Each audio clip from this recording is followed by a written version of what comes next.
As an American, I eat apple pie, play baseball under its blue skies. As an American, I travel this land and follow her roads wherever I can. From sea to shining sea, I've seen a lot, and none of it will be forgot. And when my country called, I gave my all as an American.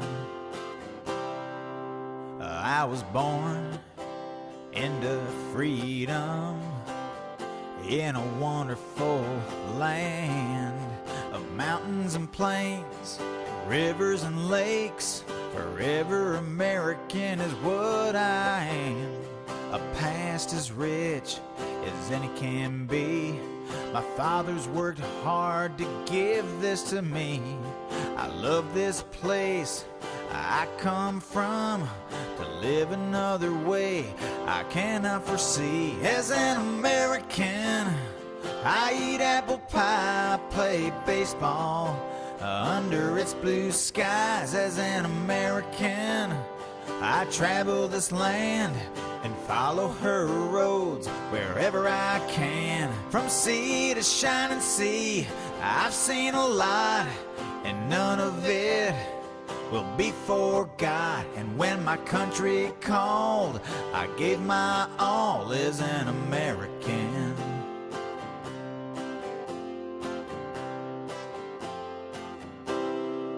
As an American, I've been to the peaks of majestic mountains where the air is sweet.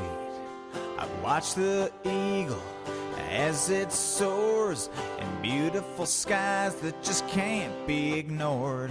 And by this country I'll always stand, for freedom and liberty for every man. When times are hard and things get rough, America always stands ready and rough. As an American, I eat apple pie, play baseball under its blue skies. As an American, I travel this land and follow her roads wherever I can. From sea to shining sea, I've seen a lot, and none of it will be forgot. And when my country called, I gave my all as an American. And when my country called, I gave my all as an American. Forever American is what I am.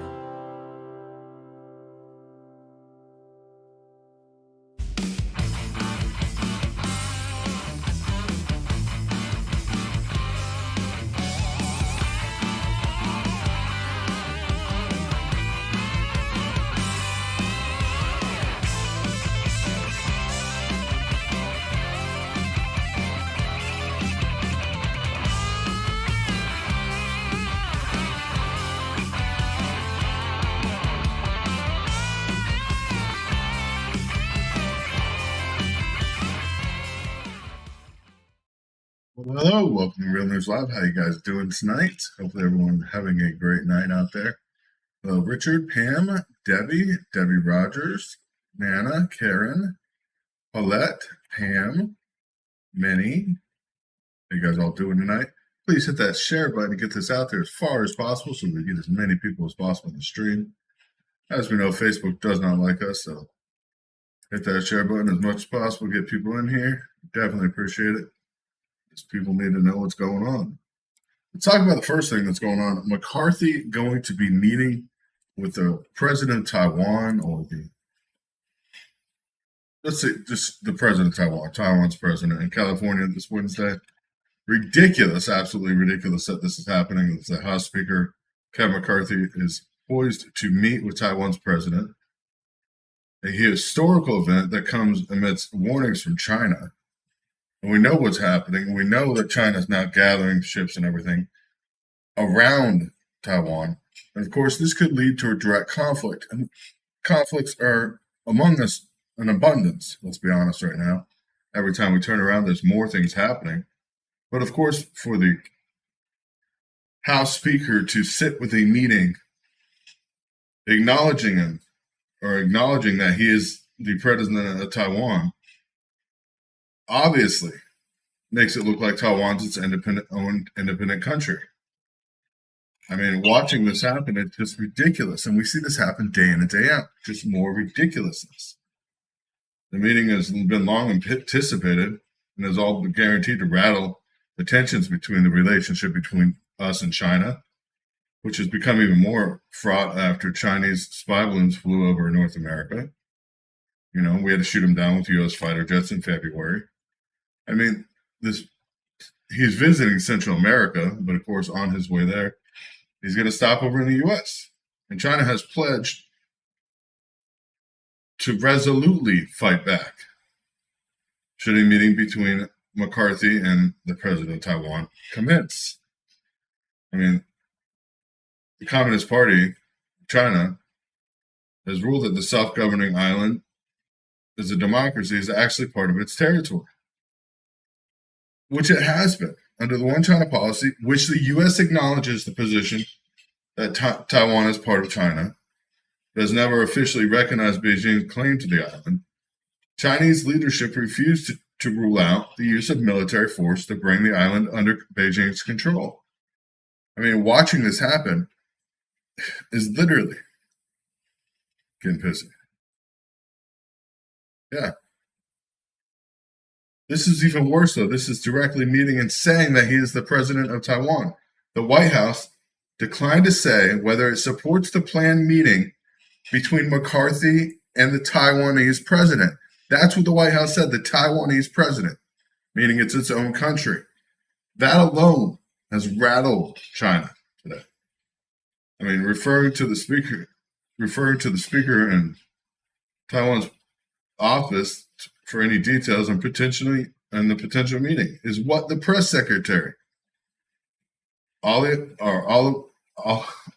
Olivia Dutton, said in response to questions aboard Air Force One Monday.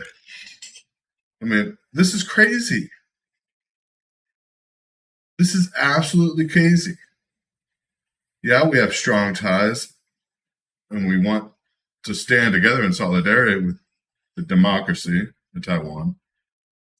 And doing so, though, Taiwanese American community might be bettered, but the problem is a direct conflict with China is imminent at this. We know this before it happens. Hello, everybody that's joined. Sorry, I haven't been watching chat, but this is crazy. I mean, we're watching as reporters are even saying this is going to be a serious confrontation in the U.S.-China relationship. And it will have severe impacts on ties and everything that's going on. Of course, this will be the first time the House Speaker has visited Taiwan in 25 years. And Nancy Pelosi, of course, would be the first time in 25 years. But during her trip, and that was a very questionable visit, what actually was discussed. But this is an actual standing appointment. We already have strong tensions with China and Beijing. But China is launching extensive military exercises around the island as we speak. It's just a point for them to overstep their bounds. And this comes on the heels of everything else that is happening. People are not paying attention, and they should be. It's a big shock for investors as the U.S. dollar dominance is in decline. And decline because the world's largest energy exporters are actively intending to reduce the dominance of the U.S. dollar. That is right. OPEC has now, and Saudi Arabia, as well as Russia, have eyed Chinese yen for oil trades. They're talking about accepting Chinese yen as the oil dollar. And if they do that, this would totally destroy the United States and the founding of our currency.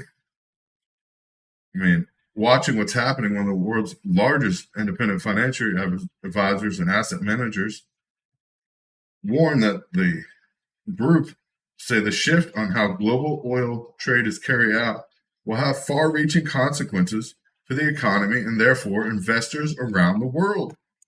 It's not a surprise we watch the US dollar lose value day by day. As slowly these talks are becoming more permanent and more in favor. One of the most significant but underreported things that are happening is the 3-day summit between Russia's Vladimir Putin and China's Xi Jinping, where Putin now says Russia is in favor of using the yen for oil settlements. This is happening.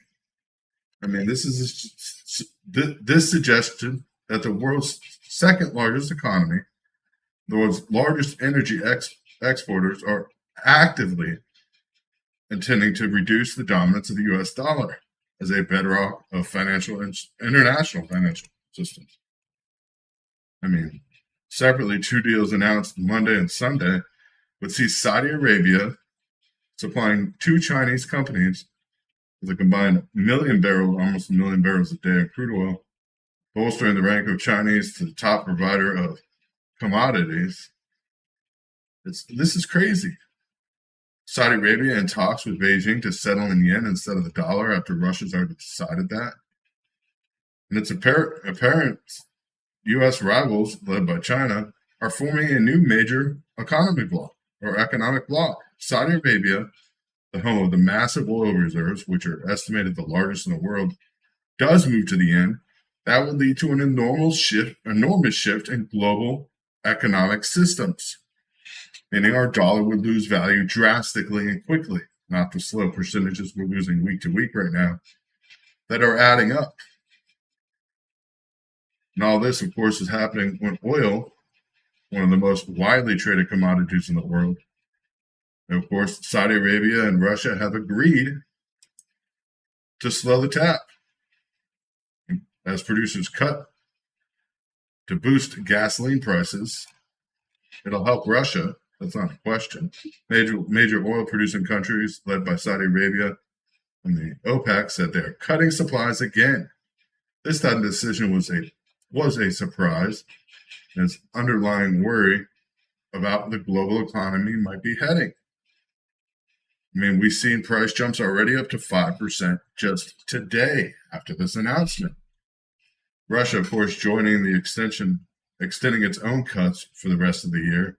In theory, less oil flowing to refineries means higher gas prices for drivers and will boost inflation that is hitting U.S. and Europe. Inflation's already going up here. Housing costs, of course, are back on the rise. And this is happening again.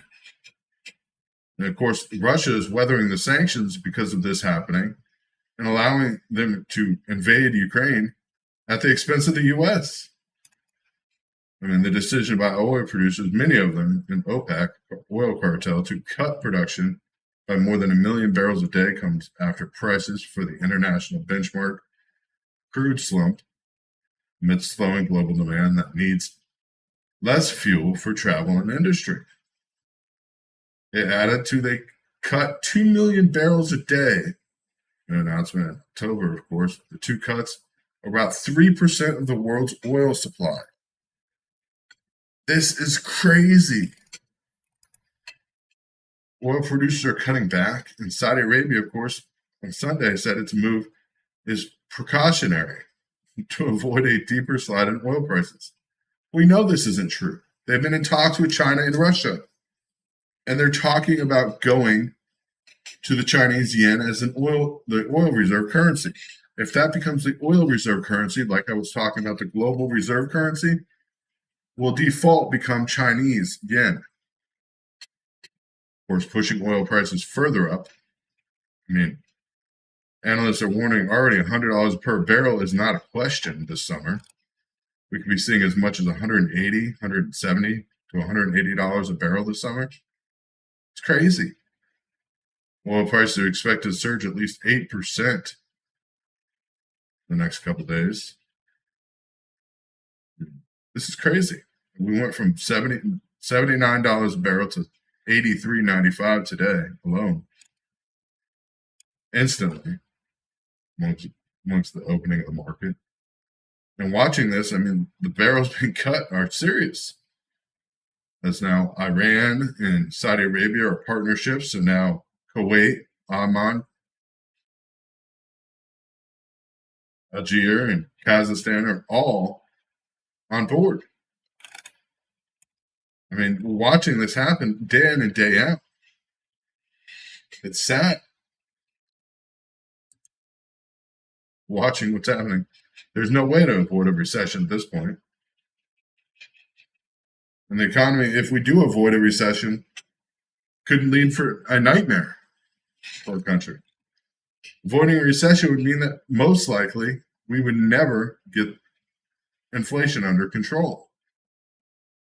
The U.S. economy is surprisingly resilient against the aggressive, hawkish reserve rate raises over the last 40 years, the most aggressive we've seen. That could be worrisome to the U.S. Central Bank.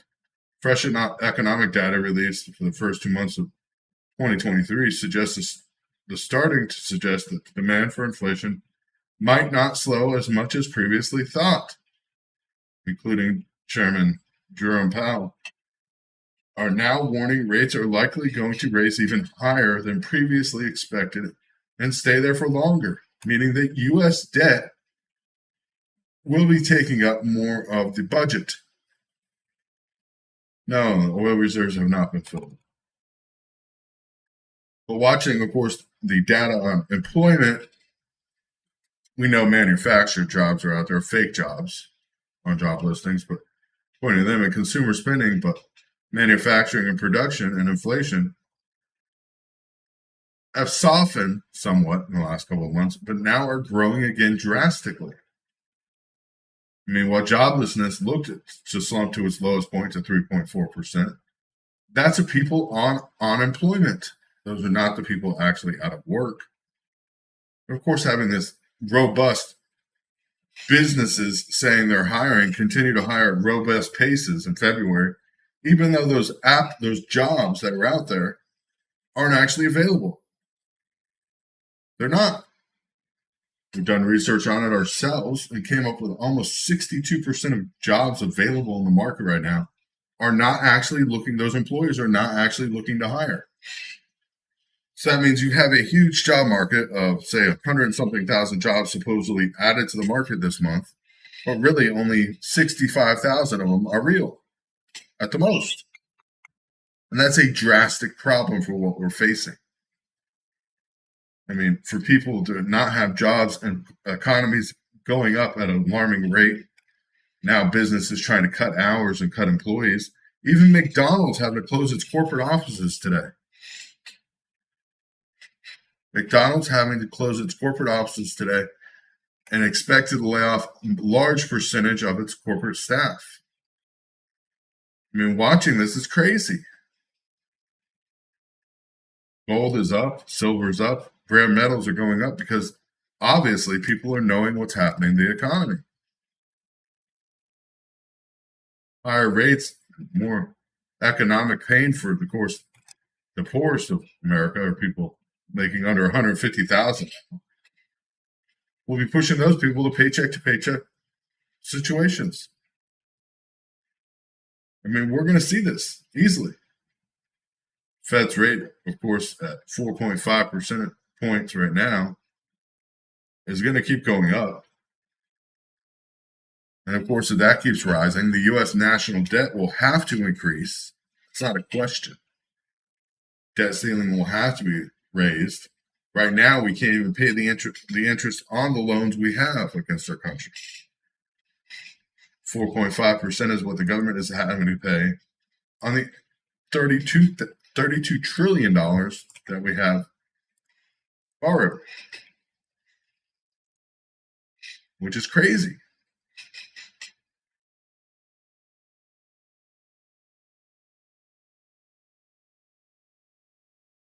That's almost $500 and something billion dollars. Of course, this is going to keep going. Feds are talking about the rates could even climb to 5.7% easily. I mean, this is crazy. 5.7% on a federal interest rate. Now, we've seen what happened back in the 80s when rates got up to 20%. And we had barely any of this debt that we're sitting on now today. As those rates, of course, continue to climb, it's going to be harder for a country to get out of debt. And of course, if this keeps happening and a no landing for the U.S. economy happens, it's possible more aggressive hikes will need to go. I mean, we're talking more than 10% as the federal interest rate. If it continues to come in hot, there's no promise or signs of progress. Right now, I mean, the feds would have to cause a recession to even sunset inflation, which would slow inflation down, but of course it's going to come back up. Right now, there's nothing that is leading me to think that there's any point of questioning at this point. It's going to happen. The debate on when to stop raising interest rates, it just needs to stop talking about it because that's not going to work. Right now, we're in a very hard situation. A very hard situation. It's ridiculous. Amongst all this, we have federal prosecutors going after Republicans now at any point they can, as Trump is officially turning himself in tomorrow. Trump will, of course, not be allowed to talk anymore about the judge in his New York criminal case. Of course, Judge Juan Moyers is biased, referring to the district attorneys as an animal. The Trump president has suggested that Alan Braggs, the district attorney, is an animal. And of course, the court is limiting Trump's ability to speak about his case. It's a case against him. He's not allowed to talk about it. I mean, Trump has been on a tear on social media, rallying against the district attorney, hush money investigation as former lawyer. Now, without evidence, he's been referring to Juan Martin as a Trump-hating, which he is, because we know, because he was handpicked by Soros, which is Joe Biden's. It's all related. So now the judge is saying that he's not allowed to speak. A gag order has been placed stating he is not allowed to talk about this anymore. He's not talking about, literally anybody that has been charged with a crime usually can say whatever they want. That's their freedom. It's not like they're anything that they could say that would hurt it would hurt their case against them. It would hurt against them if they said something wrong. Not hurt the prosecutor or the DA. If it did hurt the prosecutor or the DA, that would be a problem with them. That means they did something wrong in the first place. But of course, having a gag order placed on somebody that's being charged criminally, they're not allowed to talk about anything that's happening. This is crazy.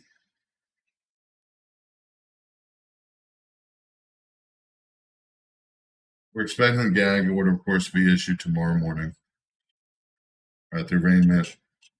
But this is absolutely crazy. I don't think they have a case.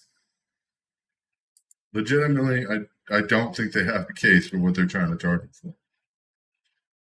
And that's the problem, is he might be charged, and then he'll have to appeal, and then it'll go to it'll end up at the federal level, and then at the Supreme Court, which the Supreme Court, we already know the decision of the Supreme Court will be saying that there is no problem with an NDA being signed for anybody. And you can pay somebody, and they're saying it's hush money.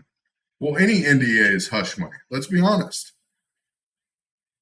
Any NDA that is being signed by anybody and they're getting paid is hush money. It's not illegal. We know that. It happens all the time. Watching, of course, the steel barricades are going up, of course, near Trump Tower and the courthouse. We're expecting, of course, a big turnout tomorrow. We'll see what actually happens. But of course, we see the big picture. Trump was the first president to try to be impeached twice. Of course, never fully impeached. First former or sitting president to face criminal charges. No matter what they've done. Even Nixon didn't face criminal charges. So look at that. Look back on that and compare the fraudulence. Or wait, even a non-sitting president like Hillary Clinton that violated federal law could have easily been convicted with her private email server, was never charged. Remember that. Remember that when we're going through all this day by day, watching this happen. I mean, this is crazy. This is actually crazy. The Clintons had or Hillary, when she was running, had over 1,000 NDAs that were signed months before her announcement to run. Thousands of NDAs and payments were given out. So watching this happen, and then the judge talking about a gag order where he will not be able to talk about anything. I mean, this is crazy. If they issue the gag order tomorrow, there will be some definite problems. Definite problems. Because this will be a limit on freedom of speech because he's the one being indicted.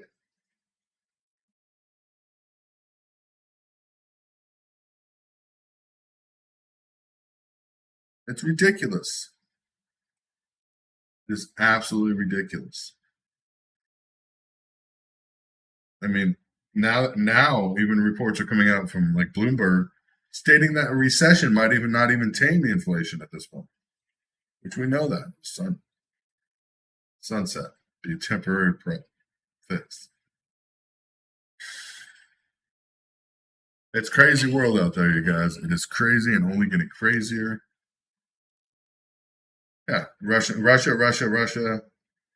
one thing after another, and people are buying it. People believe what's happening.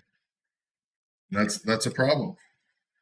I mean, I think Trump would be the best pick for office, but he was once our president.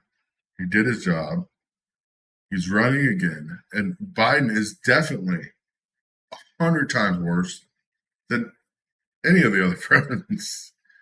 Or any of the other people even on the block for president. Watching this and everything else that's happening is crazy. It's absolutely crazy. But be safe, you guys. Of course, we are still raising money for families in need. Of course, I already spent or sent out everything for Easton. That was over $10,000. We did not raise nearly that much. So we are still raising money. Every $200 raised, we will give out another hat, like I've said, a signed Real News Live hat. So any donations are greatly appreciated. God bless you all. God bless America. And stay tuned for anything that's going to happen. I mean, we don't know what's happening next. This is crazy, but we got to live. So good night. God bless you. God bless America. Until Wednesday, stay safe. See you guys at 9:30 Eastern Standard Time, Wednesday night.